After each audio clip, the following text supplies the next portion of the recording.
54, 53, 50. On phone on. What up, man? Now we gonna talk that real shit. Real shit.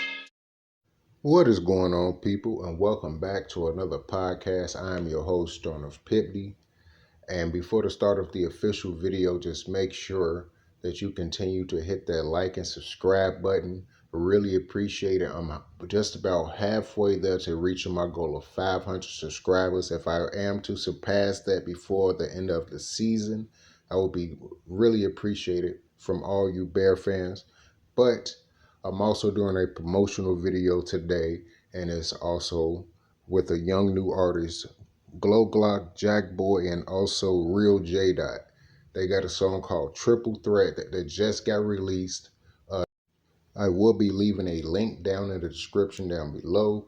So just go straight to his page, show support, and even subscribe to his page. He will be releasing new music every chance he gets.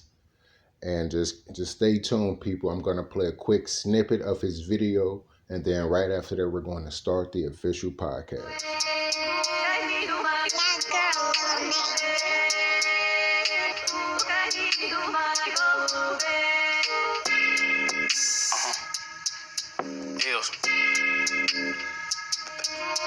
Long Little Fabo 54, 53, 50. On phone on. What up, man? Now we gonna talk that real shit. Real shit. They gon' make me hit the kill switch. Call my brothers, they gon' kill shit. They gon' stand on all that business. Check it out. I heard some niggas bumping they guns, go 2 for 1, little bitch, I'm with it. Long little Fabo, long little Tato, long little Day, long little Tay, scratch this Jason, take a vacay. I'm back to the hood, I'm smoking on baby, I'm chasing this bread, every day is like payday. My niggas gon' get you, don't slide knives, we slide in the rentals. Don't burn out a doctor, put that in your dental. 4-5, gon' hit your spine on the other side, it come out your left. You heard what I said, I ain't even off a jigger, this shit to get different. Me and my niggas some killers, we hop out the cars to walk us for instance. All of this shit that I did in my life, I sacrifice, give a fuck, I repent. And there you go, guys. That was just a quick snippet of the official video of GLOOGLOCK, J Dot, and also Jackboy. The song is called Triple Threat. Once again, I will be leaving a link down in the description. So just go ahead and check that out and subscribe to his page. He will have more music coming out very soon. And now on to the official podcast. What's going down with you people? Once again, welcome back to the official podcast. Of course, we will be discussing the Chicago Bears and what Justin Fields can do for the Bears, and also how could he actually beat out Andy Dalton for the starting job, and also going to reflect a little bit on Allen Robinson not being signed to a long-term deal, and what that does to the salary cap for the Bears, and also just to see if they're going to re-sign him, basically. But to jump things off, of course, we are talking about Justin Fields, and will he be able to take the starting job from Andy Dalton? Not it being forced upon him, but actually taking it from Andy Dalton going into week 1. And the Chicago Bears have already dubbed, of course, veteran Andy Dalton at quarterback 1, heading into week 1 against the Los Angeles Rams. And while you think that rookie Justin Fields would at least have a chance to compete for the starting job in training camp, Coach Matt Nagy says that is not the case. But MMQB's Albert Beer do believe that it is still a way that Fields could win the starting job before the start of the regular season, and the key rests with increased preseason reps that Fields is going to receive. But there is a silver of an opening here. My belief is that when it comes to the preseason games, the Bears plan to play Fields a lot in those. And that's smart because it will be able to accelerate his development, and also via the amount of defenses that he get to see on the NFL level, and the offenses that he'll be able to get to run, the type of offense that he get to run as well. And if he grows with that and practices well on top of that, then maybe we'll have a different discussion a month from now. Now, the key, as I see it, will be how Dalton plays and how the team plays. There just been three true red shirts among the first round quarterbacks taken since 2008, and in each case, the quarterback played well and the team contended. So if Dalton plays well and the Bears contend, then Fields will sit majority of the season, if not the entire season, because they're contending without him. Otherwise, the door Fields can crack open by doing well over the summer could get kicked down. When you consider what Nagy said about Fields not being able to win a starting job in training camps, it makes sense given that Dalton is the only one taking reps with the first team offense while Fields will be working with the second team. While it doesn't present itself as an actual quarterback competition, Fields has a big opportunity to prove himself during the preseason when the live game reps begin. If Dalton struggles and Fields shines and strings together impressive practices, perhaps it could be enough to convince Nagy to change his stance. And if not, Bear fans will have to wait just a little bit longer for Justin Fields to basically be that guy.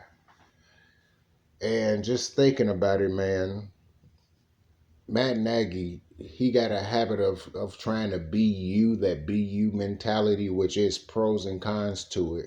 But it's like the con is, especially when it come down to this, is that he did this last year with trying to keep Nick Foles in and not trying to bring Mitchell Trubisky back.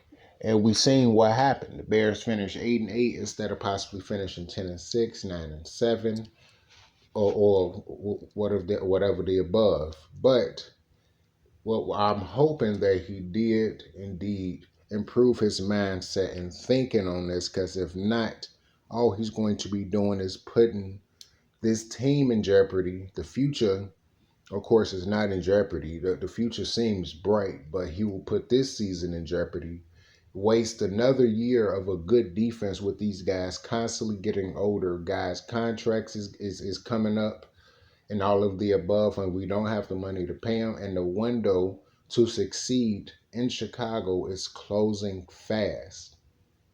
Now, if you'd have told me that 5 years ago that the Bears would be in this position, I'd have said, well, shit, most likely it's the front office fault, which of course you will be right. But goddamn, man, I would think that they would actually change up a little bit, Since Ryan Pace has been here, has had a lot of good picks in between.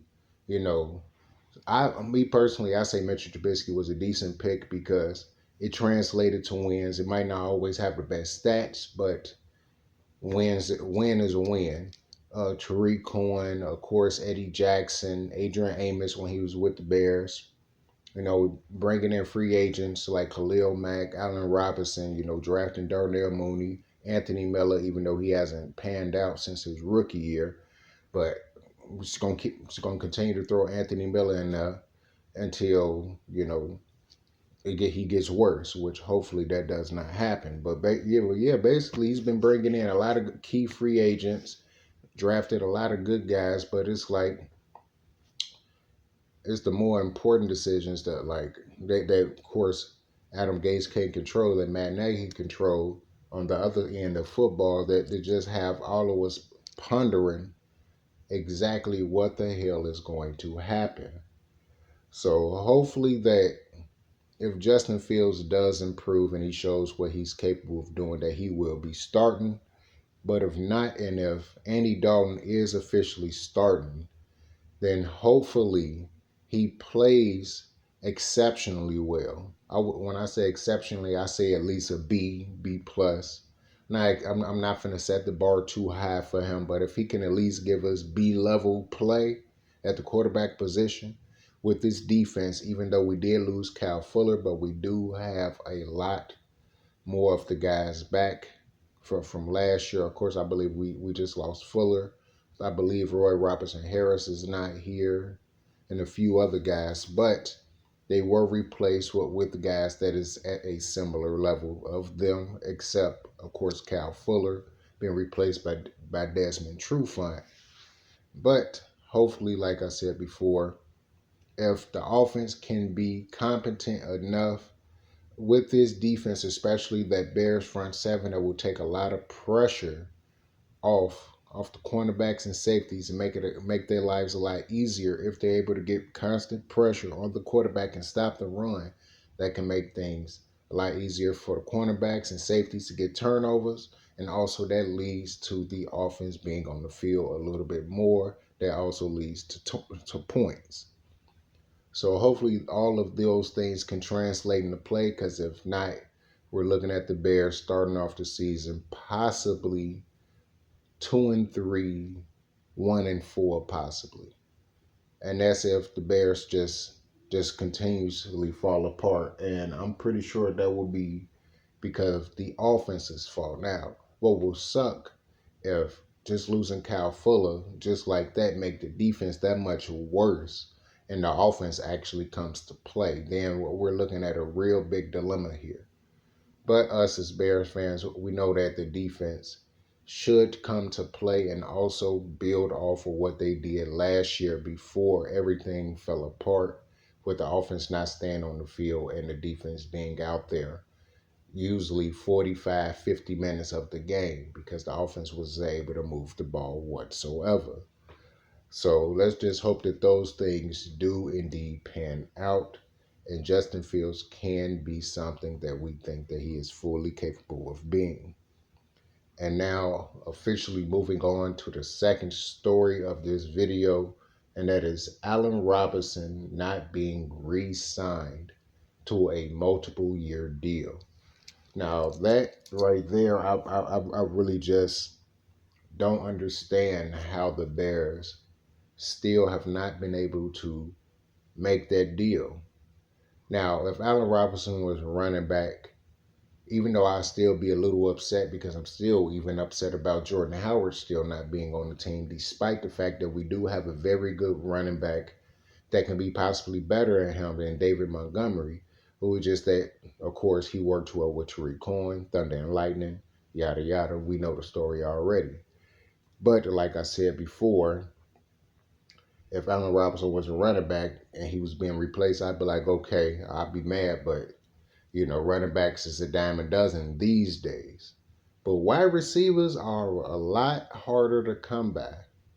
You got guys out there that got all the speed in the world but can't catch the ball. But you got guys out there that got the best hands in the world but can't run a goddamn route very well to get open.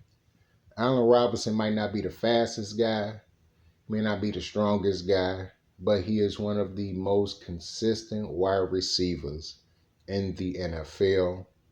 And for some reason, it seems like the Bears just can't get it together. Receivers like Allen Robinson is not just replaceable like that.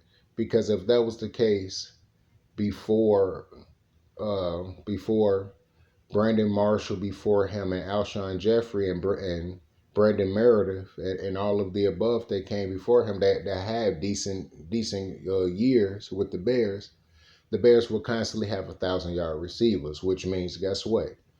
Johnny Knox would have been a 1,000-yard receiver. Before him, Muhsin Muhammad.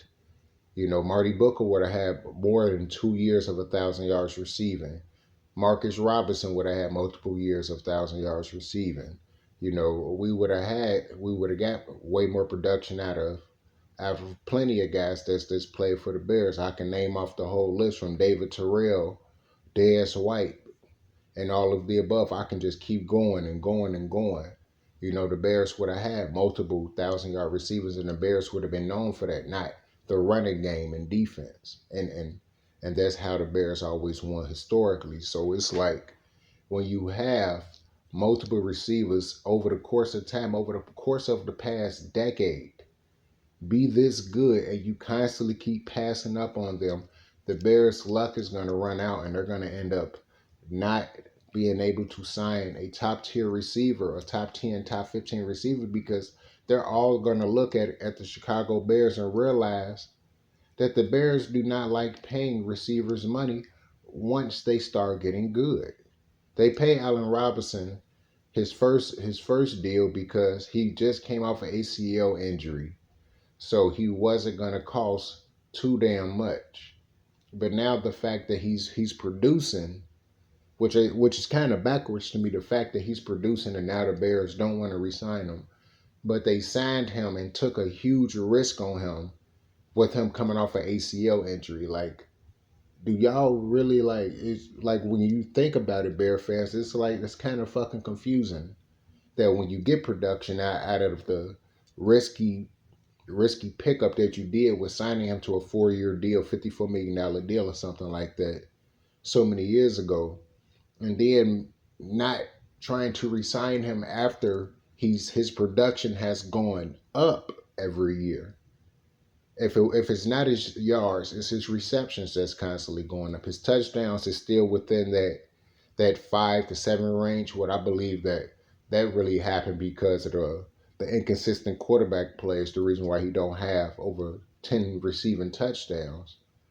But like I said, Allen Robinson can definitely put up those numbers and even better numbers with a more consistent quarterback. Why haven't the Bears pulled the trigger and signed this man? Now, is it because they don't have the cap? Or are they looking at it from a future standpoint that if we sign Allen Robinson, we won't be able to sign a lot of these other players? Now, if that's the case, then the blame strictly goes on Adam Gase with paying all these players these big, huge, lucrative contracts and then eventually having to get rid of all of these players because you was trying to spend money and try to flip the script like this is goddamn Madden on, and you playing franchise mode and you can just play and fuck over the money all you want to because you're controlling the game. But guess what? That's not the case. This is real life. There's real consequences that come when you just toss money around like that. So hopefully that is not the case, but I'm pretty sure that's what it is. And hopefully Allen Robinson can be signed before the end of the season, or if it's the end of the season, the Bears can actually find a way to get him signed. Because if he does not get signed, Bear fans, we're losing a very consistent wide receiver.